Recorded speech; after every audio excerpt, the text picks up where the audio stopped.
ధర్నా కార్యక్రమానికి నాతో పాటు వచ్చినందరికీ పేరు పేరిన హృదయపూర్వక నమస్కారాలు తెలియజేస్తూ మరి ఎల్ఆర్ఎస్ పేరిట మరి తెలంగాణ రాష్ట్ర ప్రజలపై మరి 20,000 కోట్ల భారాన్ని మోపడానికి మరి సిద్ధమవుతున్నటువంటి ఈ కాంగ్రెస్ పార్టీ యొక్క కుటిల ఎత్తుల గడలను మరి ఇవాళ ప్రజలకు వివరించడానికి మన పార్టీ మరి మొదటి కార్యక్రమం తీసుకున్నందుకు మరి ఇవాళ ప్రతిపక్ష పార్టీగా మనం చేస్తున్నందుకు గర్వపడుతూ మరి ఏదైతే మరి ఎలక్షన్ కన్నా ముందు మన టీఆర్ఎస్ ప్రభుత్వం ఉన్నప్పుడు మరి ఎల్ఆర్ఎస్ స్కీమ్ తీసుకొచ్చినప్పుడు మరి ఇవాళ ఉన్నటువంటి ముఖ్యమంత్రి కానీ ఉప ముఖ్యమంత్రి కానీ మంత్రులు కానీ అప్పుడు స్వయాన గ్రామాన తిరుగుతూ మరి మేము ఏదైతే అధికారంలోకి వస్తే మరి ఎల్ఆర్ఎస్ మాది కాదుగా మేము ఇందూరు దాకా చేస్తామని చెప్తున్నారు. దయచేసి గమనించాలా. ఏదైతే ఎల్ఆర్ఎస్ అప్పుడు ప్రవేశపెట్టినటువంటి టీఆర్ఎస్ ప్రభుత్వం ప్రవేశపెట్టినటువంటి పథకాన్ని తప్పు అని చెప్పారో, మేము అధికారంలోకి వస్తే ఉచితంగానే ఎల్ఆర్ఎస్ పథకాన్ని ప్రజలకు అందజేస్తామని మాట ఇచ్చారో, అదేవిధంగా తూచా తప్పకుండా గౌరవ ముఖ్యమంత్రి రేవంత్ రెడ్డి గారు ఉచితంగానే ప్రజలకు ఎల్ఆర్ఎస్ పథకాన్ని చేసి ఈ ప్లాట్లను రిజిస్ట్రేషన్ చేయించాల్సిందిగా మేము ఈ బాల్కొండ నియోజకవర్గ ధర్నా ద్వారా ప్రభుత్వాన్ని హెచ్చరిస్తా ఉన్నాం. మీరందరూ కూడా గమనించాలా. ప్రభుత్వము తప్పు మీద తప్పు చేసుకుంటా పోతున్నది. ఒకటి కాదు, రెండు కాదు. ఆనాడు శిశుపాలుడు 100 అబద్ధాలు ఆడితే శ్రీకృష్ణుడు ఏ విధంగా అయితే సంహరించారో, అదేవిధంగా గౌరవ ముఖ్యమంత్రి కేసీఆర్ గారు మౌనంగా ఉన్నారు. గౌరవ ముఖ్యమంత్రి కేసీఆర్ మౌనంగా ఉన్నారంటే చేతగాంతనం కాదు. ఇలా మనం అందరం గమనించాలా. ప్రతి ఒక్క కార్యకర్త ఒక కేసీఆర్ లాగా విజృంభించాల్సిన సమయం ఆసన్నమైంది. దయచేసి ఇప్పుడు ఇట్లాంటి ఎల్ఆర్ఎస్ పథకం గతంలో ప్రభుత్వం ప్రజలను దృష్టిలో పెట్టుకొని న్యాయం జరగాలని ప్రవేశపెడితే తప్పు అన్నటువంటి కాంగ్రెస్ పార్టీ ఈరోజు డబ్బులు దండుకోనికి ప్రజలపైన ఆర్థిక భారాన్ని మోపడానికి ప్రయత్నం చేస్తా ఉన్న విషయం మనందరికి తెలిసిన విషయమే.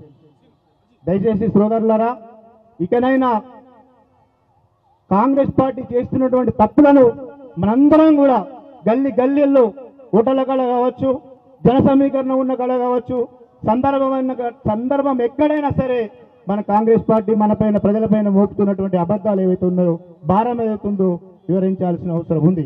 ఒకవేళ మనం కనుక గలం విప్పకపోతే, మనం కనుక నోరును విప్పకపోతే, ఇదే విధంగా కాంగ్రెస్ పార్టీ 5 సంవత్సరాలు చేసుకుంటా పోతే మనం మౌనంగా ఉన్నట్లయితే రాబోయే కాలంలో మళ్ళీ వాళ్ళు ఏదో ఒక అబద్ధాలు ఆడి మనందరిని ఎత్తిపోయిన షడగోపం పెట్టే అవకాశం ఉన్నది. కాబట్టి దయచేసి ఇక్కడికి వచ్చిన ప్రతి ఒక్క సోదరునికి విన్నవించి చెప్తున్నాను. తెలంగాణ ఉద్యమ కాలంలో ఏ విధంగా అయితే స్ఫూర్తిని వహించి తెలంగాణ రాష్ట్రం కోసం గౌరవ ముఖ్యమంత్రి గారు కేసీఆర్ గారికి వెంట ఉన్నాము, అదేవిధంగా గౌరవ మంత్రి గారు వేముల ప్రసాద్ గారికి వెంట ఉన్నాము, అదేవిధంగా ఈ రాబోయే కాలంలో ఏ పిలిపించినా ఏ సందర్భమైనా కానీ గౌరవ ముఖ్యమంత్రి కేసీఆర్ గారికి అండగా ఉంటూ ఈ ఎల్ఆర్ఎస్ పథకాన్ని మేము ఇక్కడి నుంచి డిమాండ్ చేస్తా ఉన్నాం. ఉచితంగానే ప్రజలకు రిజిస్ట్రేషన్ చేసి ఇవ్వాలని కోరుకుంటూ ఈ అవకాశం ఇచ్చినటువంటి గౌరవ మంత్రి వేముల ప్రశాంత్ రెడ్డి గారికి ప్రత్యేక ధన్యవాదాలు చేస్తున్నారు. జై తెలంగాణ. థ్యాంక్ యూ అన్న. ఇప్పుడు వేల్పూర్ మండల పార్టీ అధ్యక్షులు నగదర్ రెడ్డి గారిని మాట్లాడాల్సింది.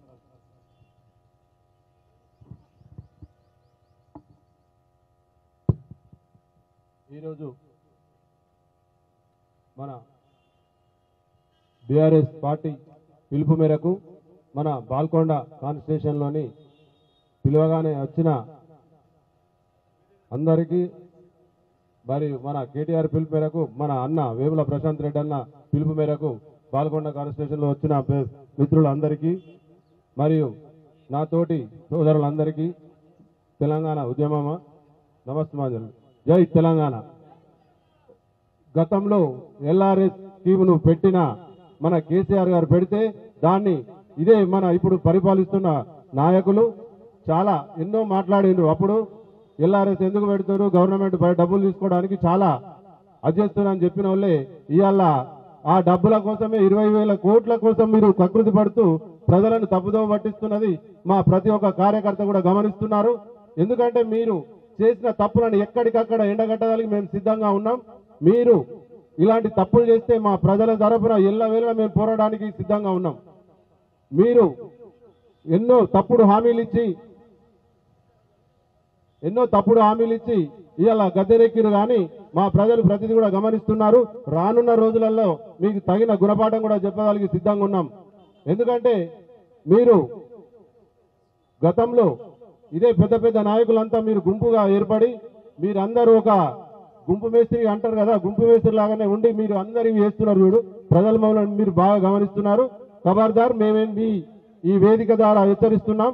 మీరు ఎల్ఆర్ఎస్ బంద్ చేసి పేద ప్రజలకు ఉచితంగా రిజిస్ట్రేషన్ చేసి ఇవ్వగలరని మేము ప్రజల తరఫున పోరాడుతున్నాం. మా ప్రశాంత్ అన్నకు మేము ఎల్లవేళలా వెన్నంటి ఉంటూ ప్రతి ఏ పిలుపు ఇచ్చినా కానీ మేము అన్నతో ఉండి ఈ పోరాటాలకు వెనుకాడమని కోరుకుంటున్నాను. జై తెలంగాణ.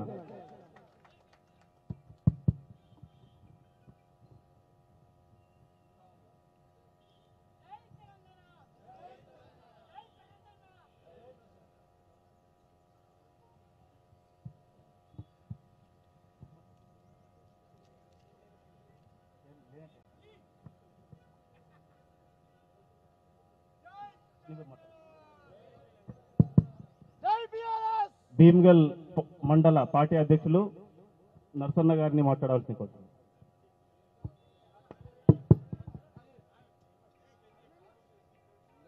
బాల్కొండ మండల కేంద్రంలో నిర్వహిస్తున్నటువంటి ఎల్ఆర్ఎస్ ధర్నా కార్యక్రమానికి అధ్యక్షత వహిస్తున్న గౌరవనీయులు పెద్దలు మాజీ మంత్రివర్యులు మన ఎమ్మెల్యే అన్న ప్రశాంత్ రెడ్డి గారు, వేదికపై ఉన్న పెద్దలు మరియు ఈ కార్యక్రమానికి విచ్చేసిన అందరికీ నా యొక్క నమస్కారాలు. ఎల్ఆర్ఎస్ పేరిట ప్రజలపై భారం మోపుతున్న కాంగ్రెస్ ప్రభుత్వానికి గుణపాఠం చెప్పే విధంగా ఈ కార్యక్రమాన్ని విజయవంతం చేయాలని, ముఖ్యంగా గతంలో మనం చేస్తే తప్పు అన్న కాంగ్రెస్ ప్రభుత్వం మరి వాళ్ళు చేస్తే ఇప్పుడు ఒప్పు ఎట్లయితుంది, మరి ప్రజలను మోసం చేసే కార్యక్రమాలకే వాళ్ళు శ్రీకారం చుట్టింది. ఒక్కొక్కటిగా వాళ్ళ కుటిల నీతి బయటపడతా ఉన్నది. మరి అనేక కార్యక్రమాలు ఈరోజు వారు చెప్పినట్లుగా కాకుండా అనేక కార్యక్రమాలను తప్పుదోవ పట్టించే విధంగా వాళ్ళు ప్రయత్నం చేస్తూ ఉన్నారు. ఈరోజు ఉద్యోగాల విషయానికి వస్తే కూడా మనం 3 నెలల 30,000 ఉద్యోగం ఇచ్చినామనే మాట కూడా అబద్ధాలు మాట్లాడుతూ ఉన్నారు. మరి ఇట్లాంటి కాంగ్రెస్ నైజామే ఇది. కాబట్టి ఇట్లాంటి కుటిల నీతిని మనం మొదటి నుంచి మనందరికీ మనం ఉద్యమ వీరులమే కాబట్టి వారు చేసే ప్రతి పనికి మనం ప్రజల్లో ఉంటూ ప్రజలను చైతన్యపరుస్తూ మనం ముందుండి కార్యక్రమాన్ని ముందుకు తీసుకుపోదామని ఈ సందర్భంగా అన్నగారి ఆధ్వర్యంలో నడుస్తున్న ఈ కార్యక్రమానికి వచ్చిన మీ అందరికీ మరొకసారి ప్రత్యేక ధన్యవాదాలు తెలుపుతూ ముగిస్తున్నా. జై తెలంగాణ, జై ప్రశాంత్ అన్న. థ్యాంక్ యూ అన్న. ముప్కల్ మండల పార్టీ అధ్యక్షులు